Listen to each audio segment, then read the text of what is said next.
இந்த ரிஷபத்துல ஒரு பெண் பிறந்தாலே அழகுனால அழகு, அப்படி ஒரு அழகு ஓகேங்களா, வசீகரிக்கின்ற பேரழகு. இவங்க எப்படின்னா இருக்கிறது ஒரு வாழ்க்கை, அந்த ஒரு வாழ்க்கையை சந்தோஷமாக அனுபவித்து வாழ்ந்துட்டு போயிடலாமே அப்படிங்கிற கேரக்டர் தாங்க இவங்க. ஸோ இவங்களை பொறுத்த வரைக்கும் எப்படின்னா இவங்க எதையுமே புரிஞ்சு படிக்கக்கூடியவங்களாக இருப்பாங்க. அதே போல் நல்லா படிக்கணும், அந்த நல்லா படித்தோம் அப்படின்னா தான் இவங்களுடைய வாழ்க்கை இவங்களுக்கு ரொம்ப பெஸ்ட்டாக அமைத்து கொள்ள முடியும். ஸோ ஆரம்ப கல்வி அப்படிங்கிறது இவங்களுக்கு ரொம்ப கிளியராக இருக்கணும். திருமண விஷயத்தில் அவசரப்படக்கூடாதுங்க. எல்லாருமே ஒரு பொண்ணுக்கு 18 வயசு 19 வயசு ஆச்சு அப்படின்னா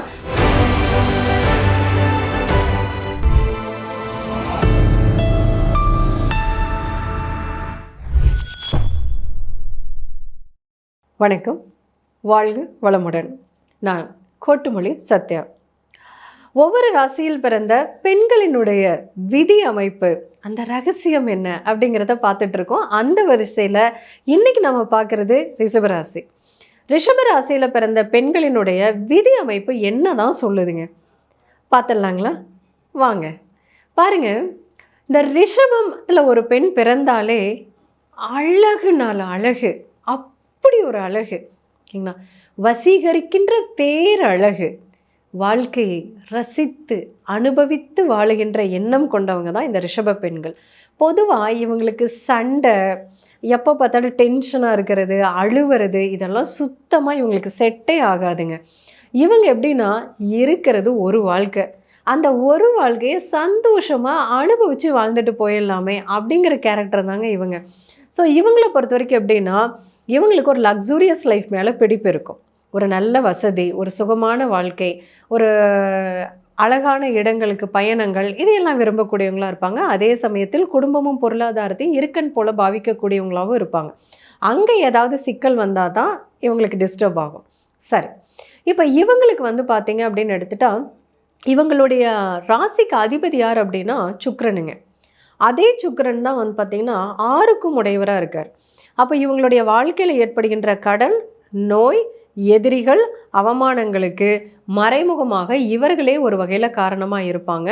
அதனால் பார்த்திங்க அப்படின்னா கூட இருக்கிறவங்க கிட்ட எப்பவுமே கவனமாக இருக்கணும். ரகசியங்களை பகிர்ந்து கொள்ளக்கூடாது. பிறருடைய ரகசியங்களை கேட்பதிலும் நிதானம் இருக்கணும். கூட இருக்கிறவங்க கிட்ட எல்லாத்தையும் நம்பி சொன்னீங்க அப்படின்னா கண்டிப்பாக லைஃப்பில் அது பிரச்சனைகளை கொடுத்துரும். அதே மாதிரி உங்களுடைய ஆரம்ப கல்வி அப்படின்னு எடுத்துக்கும் பொழுது இவங்களுக்கு ஸ்கூல் மாற்றுறது, இல்லை அப்படின்னா பார்த்திங்கன்னா மெட்ரிகுலேஷன்லேருந்து சிபிஎஸ்சி, ஸோ அந்த மாதிரி பார்த்திங்க அப்படின்னா மாறி மாறி போகிறது. ஸோ இந்த மாதிரி விஷயங்கள் இருக்கும். அதே போல் வீடு மாறுறதுனால பார்த்திங்கன்னா ஸ்கூல்ஸை மாற்றிக்கிட்டு இருக்கிறது, ஸ்கூலுக்கு சரியாக போக முடியாமல் இருக்கிறது. ஸோ இந்த மாதிரி இருக்குங்க. அதே போல் இவங்க எதையுமே புரிஞ்சு படிக்கக்கூடியவங்களாக இருப்பாங்க. இவங்களுக்கு ஆக்சுவலாக பார்த்திங்கன்னா டீச்சர் ரொம்ப பிடிச்சது அப்படின்னா அந்த சப்ஜெக்டை எப்படியும் மெயின்டைன் பண்ணிட்டு வந்துடுவாங்க. ஸோ இதெல்லாம் ஆரம்ப கல்வியில் இவங்களுக்கு இருக்கக்கூடிய விஷயங்கள். அதே போல் நல்லா படிக்கணும், அந்த நல்லா படித்தோம் அப்படின்னா தான் இவங்களுடைய வாழ்க்கை இவங்களுக்கு ரொம்ப பெஸ்ட்டாக அமைத்து கொள்ள முடியும். ஸோ ஆரம்ப கல்வி அப்படிங்கிறது இவங்களுக்கு ரொம்ப கிளியராக இருக்கணும். அதே சமயத்தில் இந்த ஆரம்ப கல்வியில் தான் எக்ஸ்ட்ராவாக இருக்கக்கூடிய ஒரு எக்ஸ்ட்ரா கரிக்குலர் விஷயங்கள், நடனம், பாட்டு, பேச்சு, எழுத்து, இப்படி இசை, இப்படி ஏதாவது ஒரு துறையில் இவங்களை ஆரம்பத்திலேயே கவனம் செலுத்த வைக்கிறது இவங்களுடைய வாழ்க்கை ரொம்ப வெற்றிகரமாக கொண்டு செலுத்துறதுக்கு மிக மிக உபயோககரமானதாக இருக்கும். அதில் ரொம்ப முக்கியம் மனதை தெளிவாக வச்சுக்கிறதுக்கு. ஸோ அப்போ ரிஷப குழந்தைக்கு கண்டிப்பாக ஆரம்ப கல்வியை கற்றுக்கொள்ளுகின்ற காலத்திலேயே ஏதாவது ஒரு தனித்துறையில் ஒன்று இவங்கள சேர்த்துடணும். அடுத்ததான் பார்த்தீங்க அப்படின்னா இவங்களுடைய இதில் வேலை. அப்போ இவங்களை பொறுத்த வரைக்கும் அப்படின்னு பார்த்தீங்கன்னா எந்த ஒரு வேலையை எடுத்தாலும் அதை நேர்த்தியாக திறன்பட செய்யக்கூடியவங்களாக இருப்பாங்க. இவங்க பார்த்தீங்கன்னா மாஸ்டர்ஸ் படிக்கும் பொழுதே இவங்களுக்கு வேலைக்கான நல்ல ஆப்பர்ச்சுனிட்டிஸ் கிடைக்கும். ஸோ அதை இவங்க தாராளமாக பண்ணலாம். அடுத்ததான் பார்த்தீங்க அப்படின்னா வேலை அப்படிங்கிறது இவங்களுக்கு ரொம்ப முக்கியமாக அப்படின்னு கேட்டிங்கன்னா என்னை பொறுத்த வரைக்கும் நான் ரொம்ப முக்கியமானதுன்னு சொல்லுவேன். என்ன காரணம்னா வருமானம் அப்படிங்கிற ஒரு விஷயம் தடுமாறுச்சு அப்படின்னா இவங்க ரொம்பவே யோசிக்க ஆரம்பிச்சிருவாங்க. ஸோ ஓவர் திங்கிங் அப்படிங்கிறதும் எமோஷனல் ஆகிறது, அதனால் ப்ரெஷர் ஆகிறது, இது எல்லாமே இவங்களுக்கு இருக்கும். அதனால் இவங்க தனக்குன்னு ஒரு சுயமான ஒரு வருமானம் அப்படின்னு இருந்தது அப்படின்னா முதல்ல இவங்க நிம்மதியாக இருப்பாங்க. ரெண்டாவது பார்த்திங்கன்னா இவங்க கையில் பணம் சேர்றது அப்படின்னா இவங்கள மகாலட்சுமியாகவே வச்சுருக்கோம். அப்போ அந்த வீடும் நல்லா இருக்கும் இல்லைங்களா? ஸோ இவங்களை பொறுத்த வரைக்கும் கண்டிப்பாக ஒரு சுய வருமானம் தேவை. அடுத்ததான் திருமணம். திருமணம் அப்படின்னு எடுத்துக்கும் போது இவங்களுக்கு 7ஆம் பாவம் அப்படிங்கிறது காலபுருஷனுக்கு 8ஆம் வீடான விருச்சிகமாக அமையுது. சரி, காலபுருஷனுக்கு 7ஆம் வீடான துலாம் வந்து பார்த்திங்கன்னா இவங்களுக்கு 6ஆம் பாவமாக அமையுது. ஸோ ரொம்ப முக்கியமான என்ன விஷயம் அப்படின்னா, லைஃப் பார்ட்னரை இவங்களுக்கு செலக்ட் பண்ணும்போது ரொம்ப கவனமாக இருக்கணும். திருமண விஷயத்தில் அவசரப்படக்கூடாதுங்க. எல்லாருமே ஒரு பொண்ணுக்கு 18 வயசு 19 வயசு ஆச்சு அப்படின்னா, வரன் பார்க்குறீங்களா, பொண்ணை கட்டி கொடுக்கலையா, என்னைக்கு எப்போ கட்டி கொடுக்க போகிறீங்க, எந்த வயசில் கல்யாணம் பண்ண போகிறீங்க, நெய்யி நெய்யி நெய்யி நெய்யின்னு கேட்டுக்கிட்டே இருப்பாங்க. ஆனால் நீங்கள் ஒரு விஷயம் தெளிவாய்க்கோங்க. உங்கள் வீட்டில் ரிஷபத்தில் ஒரு பெண் குழந்தை இருக்காங்க அப்படின்னா அவங்களுடைய திருமண விஷயத்தில் அவசரப்படக்கூடாதுங்க. நிதானமாக பொறுமையாக தான் பார்க்கணும். ஏன்னா அதே போல் லவ் இவங்களை பொறுத்த வரைக்கும் காதல் அப்படிங்கிற ஒரு விஷயம் இவங்க விரும்பினாலும் விரும்பலைனாலும் இவங்க வாழ்க்கையில் உள்ள நுழையத்தான் செய்யும். இவங்க வந்து காதலை வெறுக்கிறவங்களா இருந்தாலும் இவங்க கிட்ட லவ் ப்ரப்போஸ் பண்ணுறதுக்குன்னே ஒரு குரூப்பே வந்து நிற்பாங்க. ஏன்னா அழகும் அறிவும் நிறைந்தவர்கள். சரி, இன்கேஸ் நீங்கள் வந்து ஒரு லவ் பண்ணுறீங்க அப்படின்னா உங்களுடைய வாழ்க்கை துணையை தேர்ந்தெடுக்கிறதுல உங்களுக்கு நிதானம் ரொம்ப ரொம்ப முக்கியங்க. ஓகேங்களா? ஸோ நிதானமாக தான் லைஃப் பார்ட்னர் சூஸ் பண்ணணும். அப்படி இல்லாத பட்சத்தில் இது மன வாழ்க்கையில் கசப்புகளையும் வருத்தங்களையும் வேறு வழி இல்லாமல் சகிச்சுக்கிட்டு போகிறது, இல்லை பிரிவுகள், அந்த மாதிரி விஷயங்களை கொடுத்துரும். ஸோ ரிஷபத்தை பொறுத்த வரைக்கும் வரன் தேர்ந்தெடுக்கும் பொழுது கவனம். அதே மாதிரி திருமண நிகழ்வுகள், திருமணத்திற்கான நிகழ்வுகள் எல்லாம் என்னென்ன வேலை திருமணத்துக்கு பண்ணும்போதும் வந்து பார்த்திங்கன்னா லைஃப் பார்ட்னர் வீட்டோட நீங்கள் கன்சல்ட் பண்ணிக்கணும். பையன் வீட்டோட கன்சல்ட் பண்ணிவிட்டு செய்கிறது தான் நல்லது. இல்லை அப்படிங்கிறப்ப யாராவது ஒருத்தங்க இடையில 3வது மனுஷங்க வந்து வேறு மாதிரி சொல்லிடுவாங்க. நம்ம சரியாக அதை கவனிக்காமல் போகும் பொழுது அப்போ அந்த கல்யாணம் முடிகிறதுக்குள்ளே வந்து பார்த்திங்கன்னா சின்ன சின்ன மனஸ்தாபங்கள் சொல்லுவாங்கள்ல, சோத்தில் சாம்பாரா அப்படிங்கிற மாதிரி இவங்க நான்வெஜ் அப்படின்ட்டு எதிர்பார்த்துருப்பாங்க. நீங்கள் வெஜிடேரியனை போடுவீங்க. அந்த இடத்துல வந்து பார்த்திங்கன்னா ஒரு சிக்கல் வர்றது. அதே போல் வாழை இலைன்னு சொல்லிட்டு என்னையா பேப்பரை போடுறீங்கிற மாதிரி இருக்கும் இல்லையா?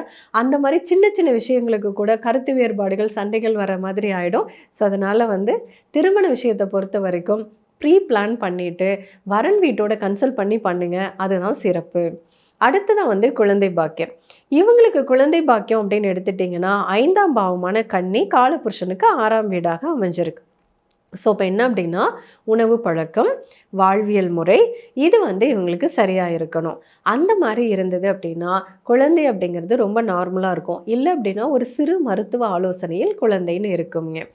அடுத்ததான் வந்து பார்த்திங்க அப்படின்னா இவங்களை பொறுத்த வரைக்கும் யூரினல் யூட்ரஸ். இப்போ நான் பார்த்த ஒரு இதில் என்ன அப்படின்னா இவங்களுக்கு ஒரு கல்யாணம் ஆனதுக்கப்புறமா அப்படின்னு பார்த்தீங்கன்னா இந்த மலச்சிக்கல் தொந்தரவுகள் அப்படிங்கிறதும் கொஞ்சம் வருதுங்க. சில பேர்த்துக்கு யூரினல் இன்ஃபெக்ஷன்ஸ் அப்படிங்கிறது வருது. இது வந்து பார்த்திங்கன்னா இந்த உணவு பழக்கம், இந்த வேலையில் கவனம் செலுத்திக்கிட்டு தன்னை கவனிக்காமல் இருக்கிறது, ஸோ அந்த உணவு வந்து சரியான நேரத்தில் எடுக்கிறது இல்லை, அதே போல் டேஸ்ட்டாக இருக்கும் ஆனால் ஆரோக்கியமாக இருக்கா அப்படிங்கிறத பார்த்து சாப்பிட்ணும். இதெல்லாம் பண்ணிங்கன்னா உங்களுடைய ஆரோக்கிய நிலை அப்படிங்கிறது நல்லாயிருக்கும். இல்லைன்னா இந்த மாதிரி மலச்சிக்கல் தொந்தரவு, யூரினல் இன்ஃபெக்ஷன்ஸு, யூட்ரஸ் தொந்தரவுகளை அந்த மாதிரி கொடுத்துட்ருக்கோம். ஸோ இது நம்ம உணவு பழக்கத்திலே மாற்றிக்கலாம். அடுத்ததான் வந்து பார்த்திங்க அப்படின்னா உங்களுடைய இதில் தொழில் பண்ணலாமா அப்படின்னா உங்களுக்கு தொழில் அப்படிங்கிற விஷயம் வந்து சனியனுடைய கும்பமாக அமையுது. பட் அவரே தான் பாதுகாதிபதியாகவும் இருக்காங்க. ஸோ தொழில் பொறுத்த வரைக்கும் முதலீடு இல்லாத தொழில்கள் நல்லாயிருக்கும், க்ரியேட்டிவ் சார்ந்ததுங்க. அதே போல் வந்து பார்த்திங்கன்னா இந்த சாஃப்ட்வேர் டிசைனிங், ஸோ இந்த மாதிரி ஒரு அழகு ஆடம்பரம் சார்ந்த விஷயங்கள் இதெல்லாம் இயற்கையாகவே உங்களுக்கு நல்லா வரும். அப்படிங்கிறனால உணவு தொழில், ஸோ இதெல்லாம் நீங்கள் தொழிலாக எடுத்து பண்ணலாம். அதில் உங்களுக்கு நல்லாவே டெவலப் பண்ணிக்க முடியும். அடுத்ததான் வந்து பார்த்திங்கன்னா சேமிப்பு. என்ன அப்படின்னா நல்லாவே வருமானத்தை பார்த்துட முடியும். மற்றவங்களுக்கெல்லாம் நீங்கள் ஸ்கெட்ச் போட்டு செமையாக கொடுத்துடவும் முடியும். ஏன்னா பிளான் போடுறதுல வல்லவர்கள் யார் அப்படின்னா ரிஷபம் தான். அதுவும் பெண்கள்னால் சொல்லவா வேணும். நம்ம போடுற திட்டமெல்லாம் அவ்வளோ ஸ்மார்ட்டாக இருக்கும், எல்லாமே கரெக்டு தான். ஆனால் அந்த சேமிப்பு அப்படின்னு வரும் பொழுது இந்த ரிஷபத்துக்கு சேமிப்பு அப்படிங்கிற விஷயங்களில் ஒரு மாற்றங்கள்ங்கிறது இருக்குதுங்க. சேமிப்பை விட கொஞ்சம் செலவுகள் ஆகிடுது. என்ன காரணம் அப்படின்னா குடும்பத்துக்காக, தான் அன்பு வைத்திருப்பவங்களுக்காக இவங்க செலவு செய்கிறதுக்கு தயங்குறதே கிடையாது. அதே போல் வந்து பார்த்திங்கன்னா ஒரு வீட்டில் அழகு, அந்த அழகுக்காக இவங்க கொஞ்சம் செலவு செய்வாங்க. ஸோ கரெக்டு தாங்க, அழகாக இருக்கிறது எல்லாத்துக்குமே ரொம்ப பிடிக்கும் தானே, வீட்டையாகட்டும் தன்னையாகட்டும் அப்படின்ட்டு. பட் அதுலேயும் வந்து கொஞ்சம் நீங்கள் நிதானமாக இருக்கணும், உதவி செய்கிறதுல நிதானமாக இருக்கணும். இந்த 2 செலவுகளை மட்டும் நீங்கள் கவனிச்சுக்கிட்டீங்க அப்படின்னா உங்களுக்கு வந்து பணம் ஓரளவுக்கு நல்லாவே சேரும். பணம் சேர சேர அதை நீங்கள் வந்து ஒரு அதுவும் முதலீடு பண்ணிக்கிட்டே வாங்க. ஸோ அந்த மாதிரி வரும்போது உங்களுக்கு அமைகின்ற சொத்துக்கள் ஓகேங்களா. உங்களுக்கு 4ஆம் பாவங்கிறது சிம்மங்க. ஸோ உங்களுக்கு அமைகின்ற சொத்துக்கள் வந்து பார்த்திங்கன்னா நல்ல குவாலிட்டியாக இருக்கும். அது வந்து பார்த்திங்க அப்படின்னா வருடங்கள் ஆக ஆக வந்து பாருங்கள் அந்த சொத்துக்களினுடைய வேல்யூவும் அதிகரிக்கக்கூடியதாக தான் இருக்கும். சைட் வேல்யூ அதிகரிக்கும், அந்த ஏரியா நல்லா டெவலப் ஆகிடும், அதனால வந்து பார்த்திங்கன்னா விலை அதிகமாக இருக்கும். ஸோ இந்த மாதிரி தான் உங்களுக்கு சொத்துக்கள் அமையும். சரி, உறவுகள் அப்படின்னு வரும் பொழுது மாமியார் மாமனார் உறவுகள் அப்படி பொதுவாக உங்களுக்கு மாமனார் உறவு அப்படிங்கிறது பெரும்பாலும் ஒரு இணக்கத்தில் போயிடுங்க. மாமியார் உறவும் அதே மாதிரி தான். ஆனால் என்ன அப்படின்னு கேட்டிங்கன்னா, ஆரம்ப காலகட்டங்களில் ஒரு புரிதல் அப்படிங்கிற விஷயத்தில் சின்ன சின்ன முரண்பாடுகள் இருக்கும். கொஞ்சம் மாமியாரும் சரி நீங்களும் சரி ஆரம்ப காலகட்டங்கள் அப்படிங்கிறப்போ உடனே ஜட்ஜ் பண்ணாமல் கொஞ்சம் விட்டு கொடுத்து போகிற மாதிரி இருந்தது அப்படின்னா இது ஒரு நல்ல ஃப்ரெண்ட்ஷிப்பாக உங்களால் மெயின்டைன் பண்ணவே முடியும். அடுத்ததாக வந்து பார்த்தீங்க அப்படின்னா ரொம்ப முக்கியமான ஒன்றுங்க, ஓவர் திங்கிங். ஸோ ரிஷபத்தினுடைய மிகப்பெரிய மைனஸ் அப்படிங்கிறது ஓவர் திங்கிங் தான். ஸோ அதை முதல்ல நீங்கள் ரெக்டிஃபை பண்ணுங்கள். மனதை எப்படி இயக்கிறது, திடமாக தெளிவாக நிதானமாக எப்படி மனசை வச்சுக்கிறது அப்படிங்கிற பயிற்சி உங்களுக்கு ரொம்பவே அவசியம். ஏன்னா மற்றவங்க அத்தனை பேர்த்துக்கும் வந்து ஒரு பிரச்சனைகளுக்கு தனியான தீர்வை சொல்ல முடியும், அதே போல் வழிகாட்ட முடியும், ஒரு நல்ல திட்டமிட்டு கொடுக்க முடியும், எல்லாமே உங்களால் பண்ண முடியுது. ஆனால் உங்களுக்கு அப்படின்னு வரும் பொழுது மனக்கசப்புகள், வலிகள், குழப்பங்கள், தடுமாற்றங்கள், சலனங்கள், அதனால் நீங்கள் எடுக்கிற முடிவுகள் வந்து தவறாக போகிறது, அதனால் வரக்கூடிய பிரச்சனைகளை சமாளிக்கிறதுக்கு போராடுறது, அதனால் ஆரோக்கியமும் கெடுறது, இந்த மாதிரி ஆயிடுதுங்க. ஸோ அதனால் வந்து பார்த்தீங்க அப்படின்னா முதல்ல மனதை திடமாக வைப்பதற்கான பயிற்சிகள் எடுத்துக்கோங்க. உங்களோட வாழ்க்கை சந்தோஷகரமாக இருக்கும். மீண்டும் ஒரு நல்ல பதிவில் சந்திக்கிறேன். நன்றி, வணக்கம்.